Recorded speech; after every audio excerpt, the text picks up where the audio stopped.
Voici le pasteur Jacques, après qu'on soit quitté aux maladies infectieuses, qui est en train de se laver les mains. Et le Marocain à qui on a dit qu'on allait se laver les mains nous a demandé 5 dirhams.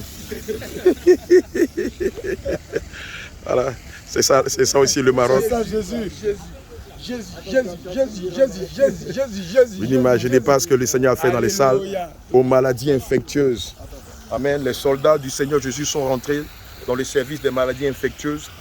Nous étions allés principalement prier pour le bien-aimé Olivier. Et juste après ça, nous sommes allés dans les autres salles. Je vous assure, malgré les interdictions, nous avons pris des risques et le Seigneur a fait des choses merveilleuses. Alléluia. Avant même que nous ne sortions de là, nos parents musulmans nous ont appelés pour dire mais regardez ce que le Seigneur a fait. Alléluia. Regardez, certains parlent, certains bougent, certains se déplacent et tout ça. Cette femme qui ne parlait pas s'est mise à parler, à se mouvoir et tout ça, malgré les interdictions.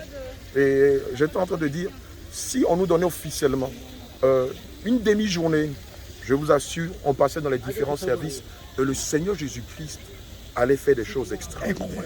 Mais bon, on se limite aux restrictions de l'hôpital et on prend beaucoup de risques, je vous assure. Et je sais qu'au sortir d'ici, plusieurs vont nous appeler, plusieurs, puisque nous avons un proche qui est dans l'hôpital, qui est au service mais il y a une situation particulière aussi qui s'est passée avec Dr. Eli. Dr. Eli, au moment où tu t'es en train de prier, moi je suis là. Une situation particulière qui s'est passée. Oui, effectivement. J'étais en train de prier pour la dame. Et elle a commencé à bailler. Il y a une qui s'est mise à crier. Et puis tout à coup, l'esprit est parti et elle est devenue normale. Et il y a aussi sa fille qui m'avait appelé quand j'ai demandé de prier pour sa fille. Elle a commencé à bailler, l'esprit a commencé à sortir. C'est elle-même encore qui a témoigné, qui nous a appelé pour venir voir sa maman qui est en train de s'est mis à parler. Alléluia. En tout cas, si le Seigneur nous donne, le Seigneur a déjà commencé le travail. Il va le finir. Si avec les témoignages des différents, les médecins eux-mêmes vont donner l'autorisation. Ils vont donner l'autorisation aujourd'hui. Je suis sûr qu'ils vont donner l'autorisation pour les malades. Je voudrais inviter nos bien-aimés qui sont dans la ville de Tanger, puisque nous savons que la ville de Tanger est frontalière de la mer. On a une frontière naturelle qui est la mer. Tanger est la ville qui fait frontière à l'Espagne.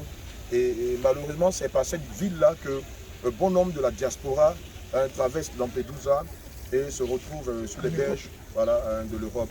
Et donc, il est question que la semaine prochaine, par la grâce de Dieu, que nous allions à Tanger, aller rencontrer tous ces jeunes de la diaspora, hommes et femmes, enfants, vieux, qui tentent l'Eldorado vers l'Europe par des bacs, par des barques, et qui malheureusement trouvent la mort dans les eaux. Vous avez le témoignage de Jacques ici. Thomas. Voilà, pardon, de Thomas, qui en a vécu l'expérience.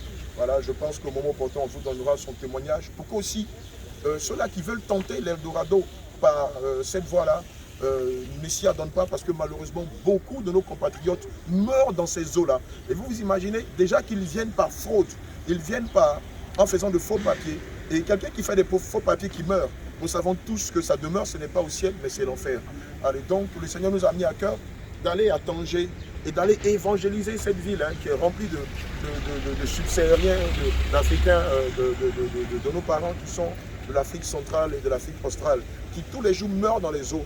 Et donc ce sera encore un autre challenge pour nous d'aller là-bas et de propager la bonne nouvelle pour que beaucoup se remettent en cause et adorent Dieu en esprit, en vérité. Et aussi renoncent à cette prise de risque qu'il y a de pouvoir traverser la mer de Lampedusa et se retrouver dans les berges espagnoles. Nous serons aussi à Marrakech. Donc, amoureux de la Sainte Doctrine qui êtes à Tanger, à Marrakech, attendez-vous à nous la semaine prochaine. Sur ce, shalom, shalom, shalom, et shalom. surtout, en ce moment, il est 18h38. Il est 18h38. Et ça, nous le disons pour nos bien-aimés qui sont en Afrique subsaharienne. Voilà. Parce que ceux qui sont de l'autre côté de l'Europe, avec l'été et le décalage, ils savent. Mais pour ceux qui sont en Afrique subsaharienne, regardez ce soleil-là, il est 18h39 maintenant. Shalom, shalom, shalom. Allez, shalom, shalom à vous. Shalom, shalom. Que le Seigneur vous garde. Que Tanger se prépare à recevoir le feu du réveil. Que Marrakech se prépare à recevoir le feu du réveil. Que Fès aussi se prépare à recevoir le feu du réveil. Allez, shalom, shalom. Que le Seigneur vous garde.